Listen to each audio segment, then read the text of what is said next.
जय जगन्नाथ दर्शक बंधु आपण मानक मो चैनल को स्वागत। आज आउ गोटे वीडियो मु आपण मान सहित शेयर करुछि। एही वीडियो रे आमे राधाष्टमी करिवा काहेकि जरूरी, सबु व्रत बा सबु उपवास एकादशी ठारो आरंभ करी शिवरात्रि समस्त प्रकार उषा व्रत आपण करूछन, किंतु ता मध्य रे राधाष्टमी करिवा काहेकि जरूरी एवं एही व्रत करिथिले कौन पुण्य फल प्राप्त होता है, यह करने द्वारा क्यों सब पाप खंडन होता है। 1000 कोटी एकादशी पुण्य प्राप्त होता है। यदि आपण बार बार अन्य सब व्रत कर थरे मात्र गोटे थरे मात्र आपण यदि राधाष्टमी करछंती ताहले 1000 कोटी एकादशी करिले जो पुण्य फल प्राप्त होता है, राधाष्टमी करिले सेही पुण्य फल प्राप्त होता है। तेणु राधाष्टमी व्रत को किपरि करिवे एवं यार किपरि आपण पालन करिवे एवं तांकर भोग किपरि लगेबे, तांको किपरि स्थापन करिवे, समस्त विषय आज आमे ए वीडियो रे जानिबा।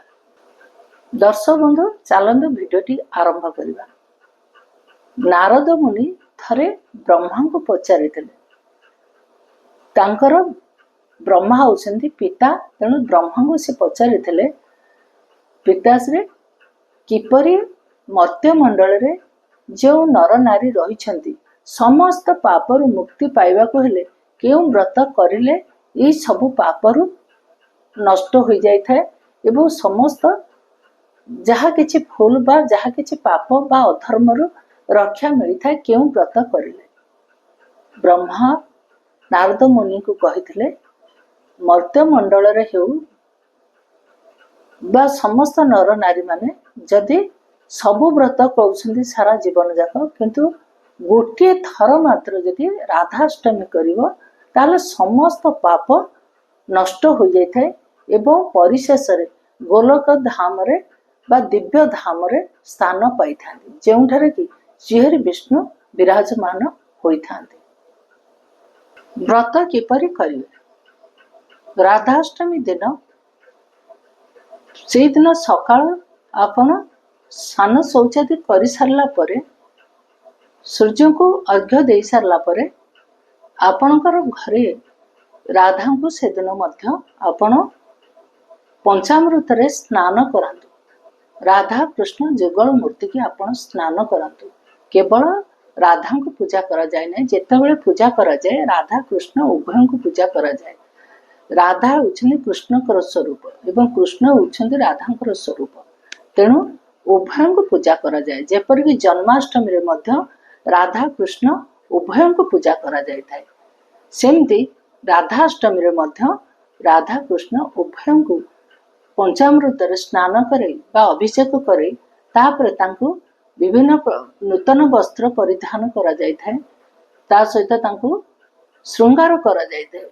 राधा होउछन्ती अत्यंत सुंदरी, तांको अति सुंदर वस्त्र सुंदर अलंकार मानकरे राधा को श्रृंगार करिवे एवं विभिन्न सुगंध युक्त फूल रे माता को सेदिन मध्य आपण फूल रे मंडन करिवे।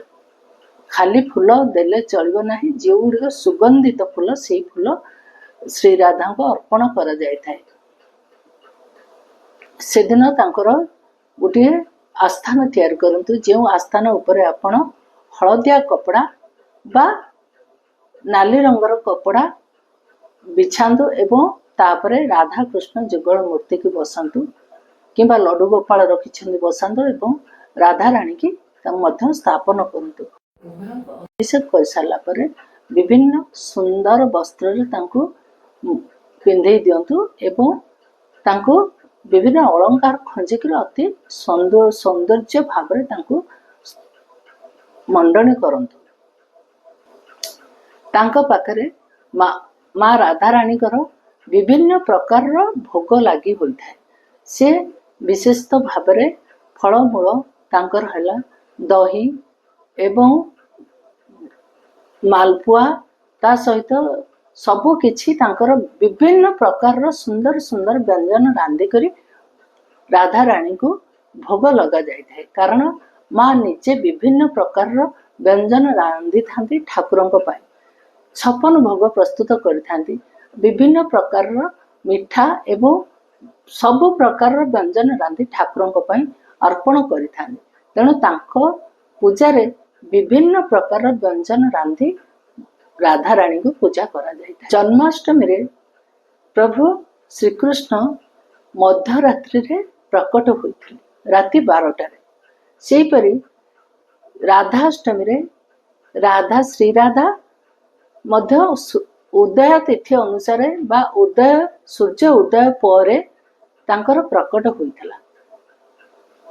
किए कहती दिन 12टा बेले राधा कर प्रकट होइथला बा जन्म नहीं से परी किए मध्य कहती सूर्य उदय हवा परे राधा जन्म नहीं तेणु से जहाँ हो ठाकुर रात्रि रे जन्म होइछन्ति एवं राधा दिन बेल जन्म होइछन्ति एवं सेथिपय कहा जाए जे ठाकुर होउछन रात्रि जन्म होइथवार कला राधाराणी दिन रे प्रकट होइथवार से होउछन्ति गोरा। राधांकर जन्म बेल रे बा तांको जेते बेले आपण सजौछन्ति दुई कर रे दुईटी पद्म फूल रखिबे कारण से प्रकट जेतेबेले होइथिले भी मध्य दुईटी पद्म फूल मझिरे से उपस्थित होइथिले सेपरि पद्म फूल आपण जदि 1000 आनी 1000 पद्म फूल जदि सेदिन राधा को अर्पण करुछन्ति ताहारा बहुत पुण्य होइथाय एवं बहुत शुभ होइथाय। आ जदि न पारुछन्ति विभिन्न प्रकार सुगंधित फूल श्री राधा को सेदिन अर्पण करत। राधाष्टमी दिन अन्न भोजन करंतु नहीं अन्न भोजन करने निषेध रही कारण अन्न भक्षण कले आलस्य आसी थाए एवं आमर नेगेटिव एनर्जी गुड़िक जाग्रत होता सक्रिय होता तेणु अन्न भक्षण निषेध रही जे आलस्य दूर हम एवं आपण ऊर्जा वृद्धि होता है। अन्न भोजन त्याग कले ऊर्जा वृद्धि होता है सेपरि से दिन किपरि आपण एही व्रत को पालन करिवे से दिन आपण विभिन्न भोगराग कर सारला परे मां को आरती कर सारला परे से दिन विष्णु सहस्र नाम गोपाल सहस्र नाम ठाकुर को सामने मां को सामने बसी पढ़ंतु कहीं से दिन विशेष भाव रे जो माने नाम संकीर्तन नाच गीत उत्सव मुखरित होई तांकर गुणगान बा नाम गान रे बा नाम जपरे समय अतिक्रांत करिथांती सेमानक ऊपर श्रीहरि विष्णु जेतिकी कृपा करिथांती श्री राधा मध्य बहुत खुशी होइथांती तेणु श्री राधांकर करुणा बा आशीर्वाद लाभ हेले सबु किछि संसार रे प्राप्त होइथाय सबु भोग ठार आरंभ करी समस्त पाप खंडन होइथाय सबु प्रकार मुक्ति मिलिथाय।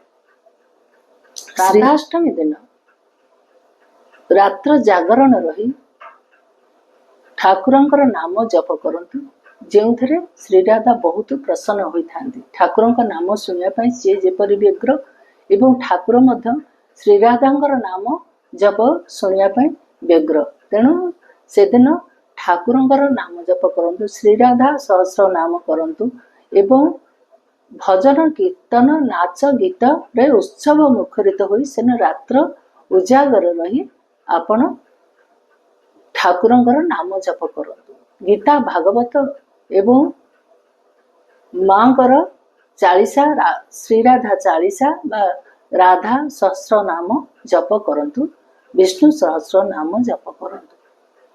श्री राधा को भल भाव श्रृंगार कर अति सुंदर भाव वस्त्र पिंधेबा एवं अलंकार खंजिबा विभिन्न सुगंधित फूल रे मंडनी करिले श्रीहरि विष्णु बहुत खुशी होइथांते एवं प्रसन्न होइथांते।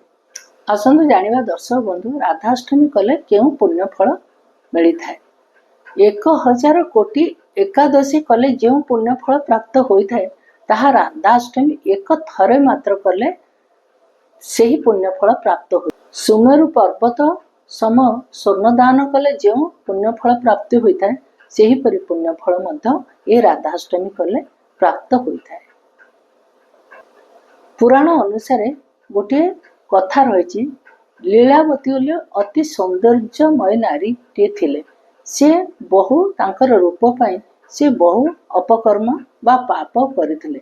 दिने से निजे चिंता करथिले मु एथुरु बाहर दिने मु सेही ऋषि बा मुनि सन्यासी मानक सहित भेट करी सब बेले ए कार्य मु लिप्त रहूची जद्वारा कि मु बहुत अधर्म कार्य करुची। मु थरे हेले सी साधु संत मानक भेटिबी।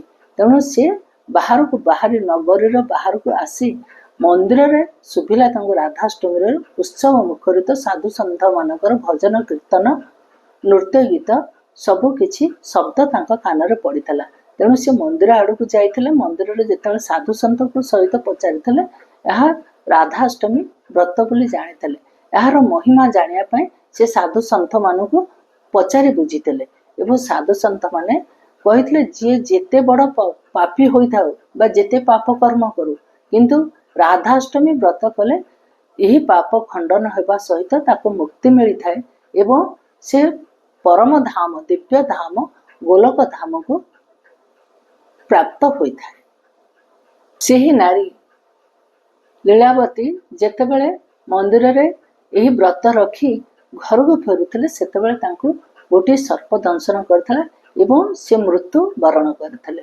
तापरे जेतेबेले जमदूत माने काळफास धरी दौड़िथिले तांको नबा पाए सेतिकले विष्णुकर शंख चक्र गदा ये सबु तांकर बाट प्रतिरोध करथिले एवं से काळफास को खंडन करी लीलावती को से माने दिव्य रथ रे बसाई गोलोक धाम को नहीं जाइथिले। काहेकि लीलावती सारा जीवन जाक एते अपकर्म एते अधर्म कार्य करथिले मध्य तांको जेहेतु गोटे थर से राधाष्टमी करथिले सेति पई तांको गोलोक धाम प्राप्त होइतला। तो राधाष्टमी दिन रे आपण पूरा उपवास रुहंतु नहीं। जदि पारुछन फल बा क्षीर सेवन करंतु एवं अन्न भक्षण करंतु ना। मां को सेदिन विभिन्न प्रकार व्यंजन रे भोग करंतु एवं समस्त समय सेदिन नाम जपरे व्यतीत करंतु। सेदिन मध्य ब्राह्मण को भोजन दियंतु दान दक्षिणा दियंतु। मां को पई प्रस्तुत होइथिबा व्यंजन को भोग लागि सारला परे ही प्रसाद को समस्त को बंटन करंतु।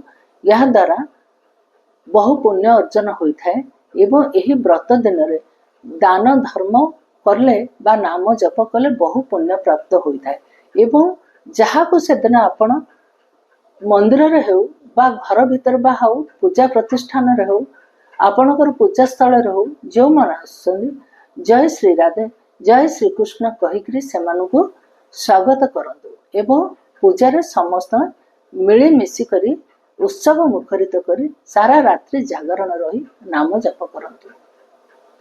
तो दर्शक बंधु एठार मो वीडियो टिके समाप्त करुछि। आपण मानकु मोर विशेष अनुरोध जदि मोर चैनल को सब्सक्राइब करना सब्सक्राइब करंतु लाइक करंतु कमेंट करंतु एवं शेयर करंतु। आजर वीडियो को एठार समाप्त करुछि। जय श्री कृष्ण जय श्री